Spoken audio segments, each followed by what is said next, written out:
Hello and welcome. We are excited today to talk a little bit about advocacy and research at Destinations International. We want to ensure that you have full access to the network of people, ideas, products, services, and research that your investment affords you. And advocacy and research is certainly an area, a cornerstone of our program of work. I'm Terry Roberts, and I am the Membership Engagement and Training Manager, and I am joined today by Andreas, our Director of Research and Analytics. Hey, Andreas. Hey, Terry. Okay, I know it's that time of year, the release of your big compensation and benefits study, and you stand eager and ready to help those who are trying to pull apart all of the meaningful information and data that is in this study. It lines up nicely, again, with our core mission and value to really be able to connect our members to important data that allows them, again, to do their jobs better. And the compensation and benefits study is certainly one of those pieces. It aligns with our four cornerstones of work, community, advocacy, research, and education. So Andreas, I know at this time of year, members who participated in the data collection of the Comp and Benny study eagerly await its arrival and their opportunity to get in and understand the most current practices of their fellow destination organizations. So I think you're ready to reveal and break down the many ways in which this very dynamic study can be interpreted. Absolutely. And thank you, Terry, for the introduction. And first, just wanted to say welcome all the destinations and members who participated in this. You are the first to now see the study for your active participation in the research. We had over 200 destinations internationally complete this, so it's a very exciting data collection for us this year. One thing I always like to focus in on for this particular is some of the new insights and capabilities of this particular study that were not found from years past. One of the most key things is actually where to start with this.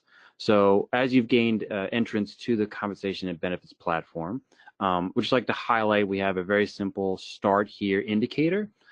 This will give you a really great quick overview and FAQ for all the really nitty-gritty inner workings of how the platform itself works. In addition to the stuff I'll be going over today, but it really shows you how the dynamic filters work, the descriptions, and beyond that for utilizing it. So one of the first key, yes, Terry. Would you suggest then that folks really download that user's guide, that they have the opportunity to perhaps even print it out and have it at ready? Absolutely. It is a very printer-friendly document, which I would highly recommend to anyone if they chose to simply run through it and keep it by their desk as they go through the actual collection and reports processing itself. You can see here it's got tons of screenshots of what the platform actually looks like, what the methodology indicates, and how to actually interpret the results itself. Great.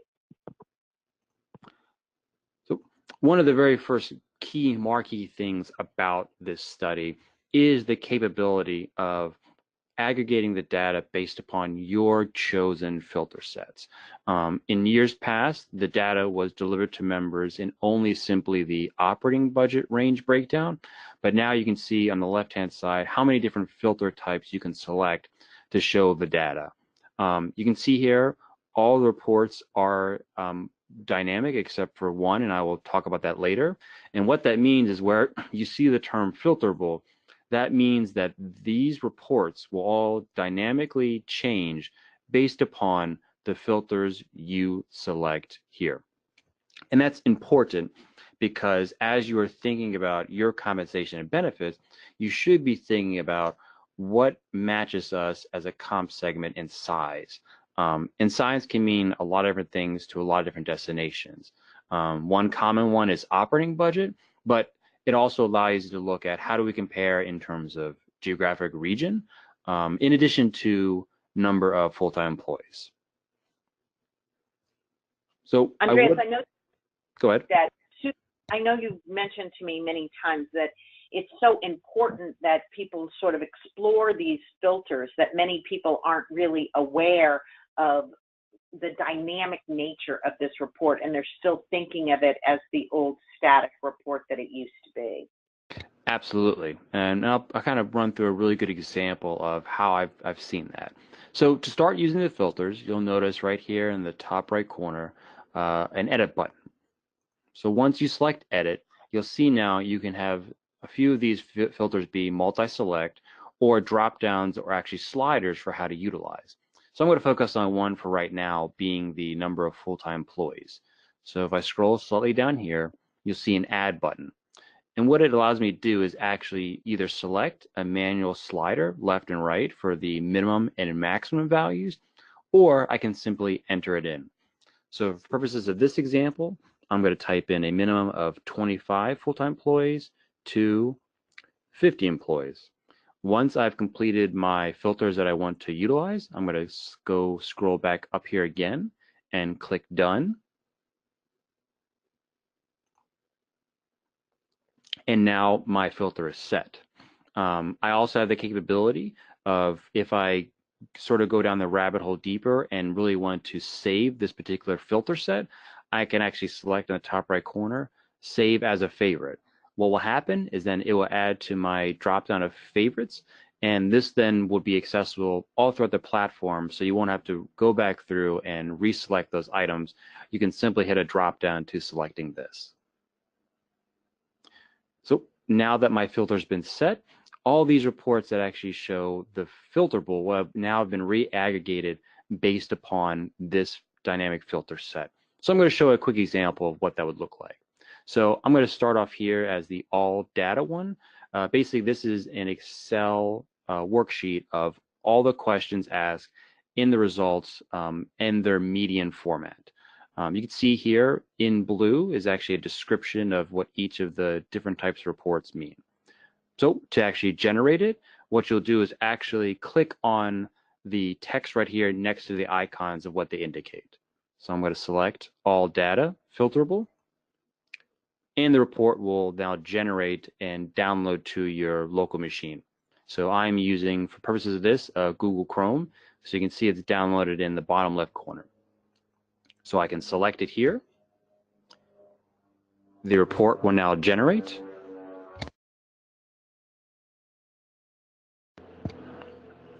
And for purposes of this, this is an internal data only. This does not represent any destination's particular data. So what you can see is all the sections that you filled out in the survey are indicated here below as different tabs.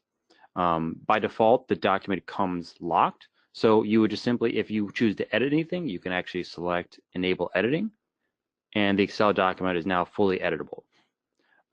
What this does is it allows you to dynamically go through the worksheet and look at all the answers that you provided in the context of the median value. In also, of course, the two respective low-end quartile of being 25% and also the high-end quartile of 75th percent. So let's do a quick example of what that would look like. So let's say I'm looking for a director of sales position. I could actually hop over to the sales and marketing positions tab, scroll down for that actual particular title.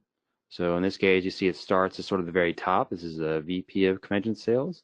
And here we have now the Director of Convention Sales. So for purposes of this, I indicated that the salary I have for this position in my fictitious destination is $40,000. But you can see for the actual study itself, destinations indicate that the median salary is actually give or take around $94,000. The high end would actually be close to $100,000, and the low end would actually be close to $82,000. Since I indicated I'm paying this individual $40,000, I'm actually vastly underpaying my destination. One thing you'll notice, it actually indicates where you are ranked amongst this. So you can see 40,000, I'm in the 0th percentile for that. Other values that correspond with it actually show what is the bonus paid out for this individual, in addition to what does that look like in terms of total compensation paid. And you see this methodology is shared across every position for the study itself. So whether you're looking for a director of convention sales, a director of marketing, a sales and marketing coordinator, a position in the FinOps or tech, all of them follow the same methodology for this readout. Pretty user-friendly, Andreas. Yeah, absolutely. It's definitely something I've been most excited to share with users on how to really get to those fine data points from the report. So in addition to that, I also do supply a non-filter report. So if you are accustomed to looking at the data similar to how the association laid it out for previous studies, I have a report here that says all data by budget segments non-filterable. It is quite large, so it does take several minutes to download, but if you select it, and I'm going to begin to download it now, it will lay out the data bypassing any of the filters set. What it will do will actually show the data statically across the multiple operating budgets that similarly match to how the report was laid out in years past. So as that is continuing to download, oh look, it actually just finished. I'm going to pull it up. Andreas, maybe you should call this report going old school. That's a good comment. So what it does, you'll see at the bottom the similar tab structure of all the questions, but now you'll actually see as columns each of the respective operating budgets that represent the study itself. So let's hop again to that director of sales position I indicated earlier. I'm going to scroll down. Here is that director of convention sales. So for purposes of this, I'm going to just try to get as close to the top as I can. Oop, just missed it a little bit. So as you can see, for this position, again, I indicated $40,000, paying this person on the low end. Now you can see how that position looks as it relates to the median across these different operating budgets.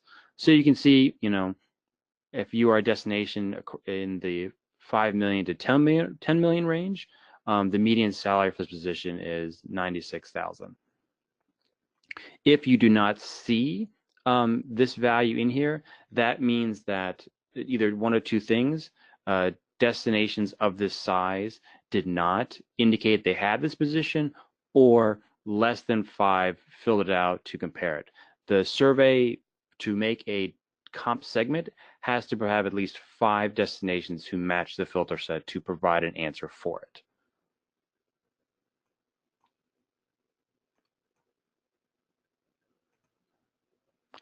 One other point I'd like to draw to the dynamic reporting is the two I just showcased were Excel-based documents, but there's a lot of high infographic sections for this. And one component to it is for those destinations who actually completed our previous collection period in this. I wanted to draw actually some of the new graphing reports you will see. So I'm going to hop quickly to this executive salaries and contract performance graphs. And now it's actually going to download a PowerPoint in the bottom left corner.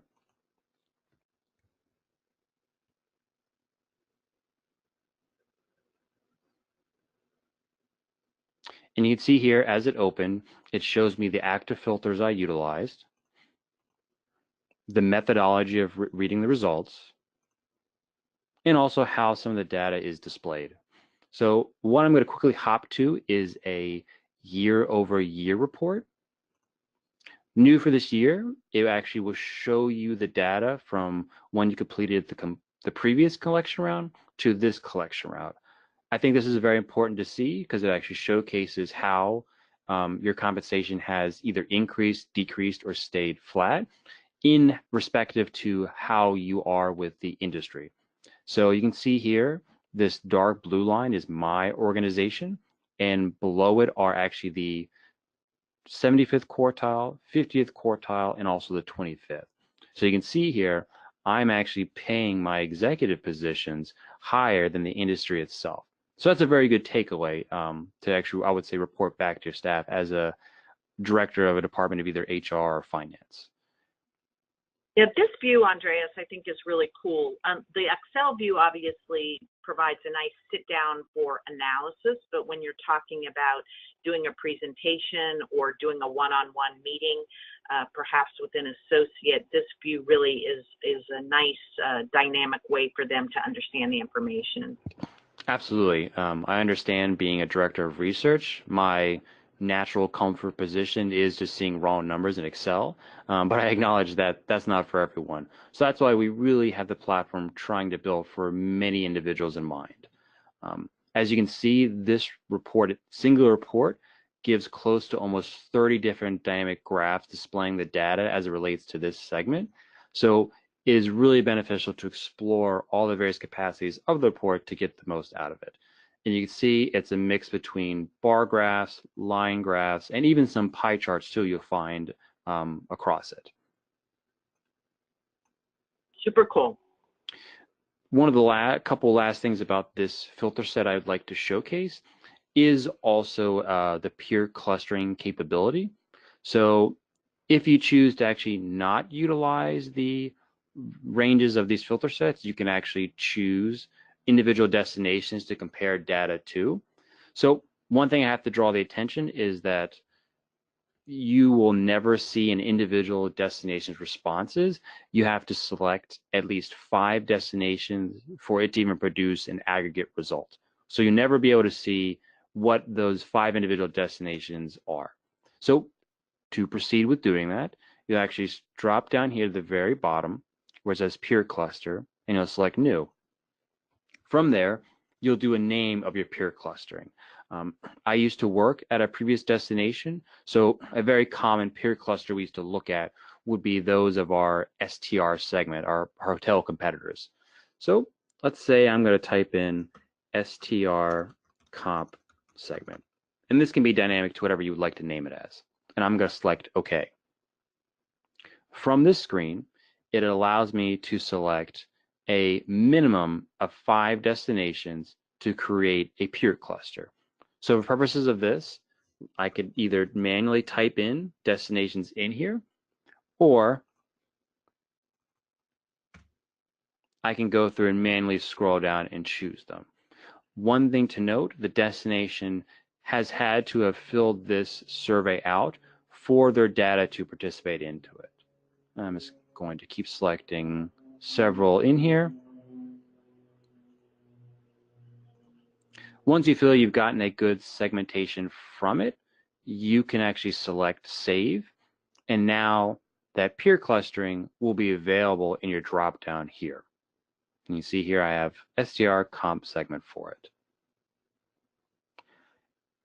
If you decide that you get too lost in the filters and you just want to get back set to how it was when you first entered, you can simply select the clear button, and the filters will now reset back to their default state. So another item I'd like to showcase is how to actually pull out manual individual jobs as they relate to the report. As you saw, these are very customizable and large Excel exports and graphs. But what if you just want to see a singular position? One thing you can do is hop over to where it says results by question. This will actually allow you to pick by department a particular position out.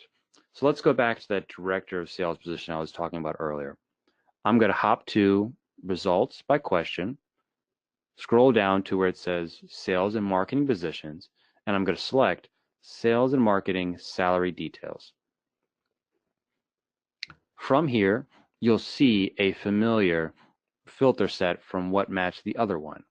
I'm going to again edit this, and I'm going to now go back to my full-time employee range, which I had from 25 to 50, and apply it. Now, as I scroll below, you'll see I'll have a drop-down to manually select an individual position. So I'm going to hop real quick just to showcase what it would look like for another position. This is really cool, Andreas, especially for smaller size destination organizations that might only have 4, 5, 6 individuals working for them to be able to just drill down quickly to that particular position and not have to wade through all of the other positions that they don't have within their organization. Absolutely. And the page is dynamic based upon what you select. So I don't know if you saw, but I'll go back to that Director of Convention Sales. You'll notice as I select it, the page actually refreshes dynamically to that results. And what you can do is see all the aggregate data for just that individual title and position. So let's say I just wanted to know what was the total compensation paid for destinations who have between 25 to 50 employees for a director of convention sales. I could actually scroll down, see that particular data point, and select here on this little line graph right next to it.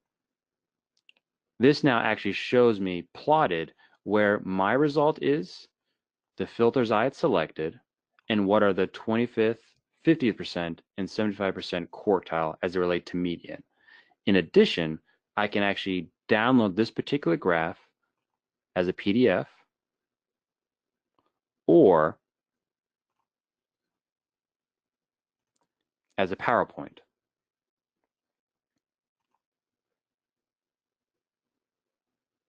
Now again, this PowerPoint will showcase on the first screen the filters used, and then again, the graph for that relevant position. So as Terry mentioned, if you were a destination of smaller size and only wanted to cherry pick out a few position titles, you can actually do that through the results by question section. In addition, if you wanted to, let's say I wanted to also see the one of the other related data points for this particular title, you'll see here it says 5 of 8. You can actually select left through right and cycle through the other data points relevant for this position. When you're simply done, you can just simply exit out and it takes you back to the results by question. And this type of methodology is available for every position that you filled out for the survey itself. All right, Andreas, I wouldn't even consider myself a data geek, and I think this is pretty cool. Well, thank you. One other item that's been added new for this year is actually a sales and marketing salary summary. What this does is it shows all the positions that you filled out for your destination based upon the filter sets you select of what do they represent as a department as a whole. So what this is saying for destinations who have between 25 to 50 employees, it is saying that the total maximum of fixed salaries for all the positions indicated is 1.2 million. You can see I indicated with my test data 1 million. So you can see I'm actually closer to the 25th percentile than I am the median or the high end. I feel this is very important for someone who's trying to look holistically at how many positions do we have in our department, but then also how much are we fundamentally paying for all these positions as it relates to the organization as a whole. And in addition, you also have the capability of manually selecting any of these data points as they relate graphically. So I'm going to pull a total headcount for what it relates for sales and marketing department. And you can see here, it shows again where I've charted and how it relates to the industry 25th percentile, 50% or median, or 75th percentile. And again, you can also continue to cycle through these to select different data points and also download it as an Adobe PDF or a PowerPoint.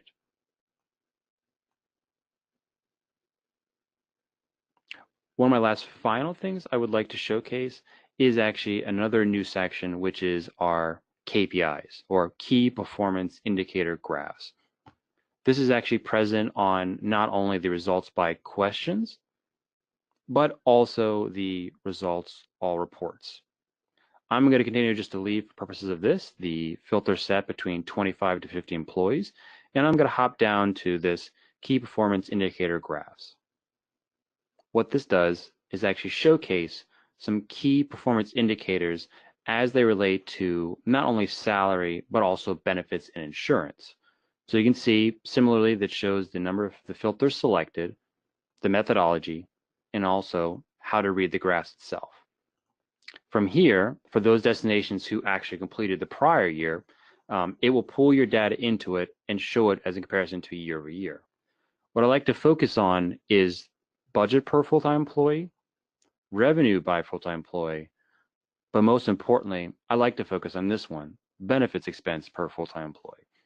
I think as destinations, organizations, it's important to showcase that simply compensation is not the be-all, end-all picture for providing for an employee. It's always very important for context to seeing how much benefits you are actually paying per full-time employee as well. As you can see here, my test data, I am the dark blue, my organization, and you can see I am not providing that many benefits per full-time employee, but you can see what the 25 percentile, 50% or the median, and also the 75th percentile are offering. I think this is an important value for destinations to realize for what they are offering holistically to an employee that is outside simply what their compensation is. In addition, you'll see some further key performance indicators as relate to payroll, turnover, average term of employment, and also percentage of what total workforce cost is for your destination organization. Great data points, Andreas. I think it's really so beneficial, especially to HR directors or HR personnel as they're trying to, help their employees holistically understand their offerings. So great job. Absolutely. Andreas, I think you've really whet everyone's appetite, I think, for getting in and taking a look at the study and starting to break it apart. Just a couple of last questions. Number one, Andreas, any best practices? Like if someone were beginning, if maybe this is the first year they put in data and they're just beginning, would you give them one or two best practices on how to approach pulling it apart? And then if they get stuck, how do they get a hold of you? Absolutely. One of, I think, the best practices I can talk about is try to break it with the filters. I know that sounds counterintuitive, but I really think the true benefit of the platform is going through and trying to apply as many filters as you can relevant for your designated organization to the point where it is so specific that the destinations don't fill that. So best practice I like to do is considerably start large and then whittle down to the filters. So I'll give a great example of what that could look like. Maybe you want to run the data not only by full-time employees, but then come back and try and look at it as it relates to region or also operating budget. I feel these three data points give a really good perspective as it relates to comparable size for a destination. You can't ultimately break it in the terms of the website crashing. So please feel free to bounce around and hop at some of the different sections and really dedicate some time to spending through with some of the filters so that when you go to report this data back to your stakeholders internally, you have a really good accurate picture of what it means to be a comparable set to the industry itself. To answer your second question, both on the welcome screen and also again at the start here, you can easily reach me at research@destinationsinternational.org. That's great, Andreas. Thank you so much. I think this video, along with downloading the user's guide, should give everyone a really good start and obviously reaching out to you if they have any additional questions, troubleshooting, or finessing the report. Thank you so much, Andreas, for coordinating and providing this great research on a regular basis for our membership. Thank you, Terry.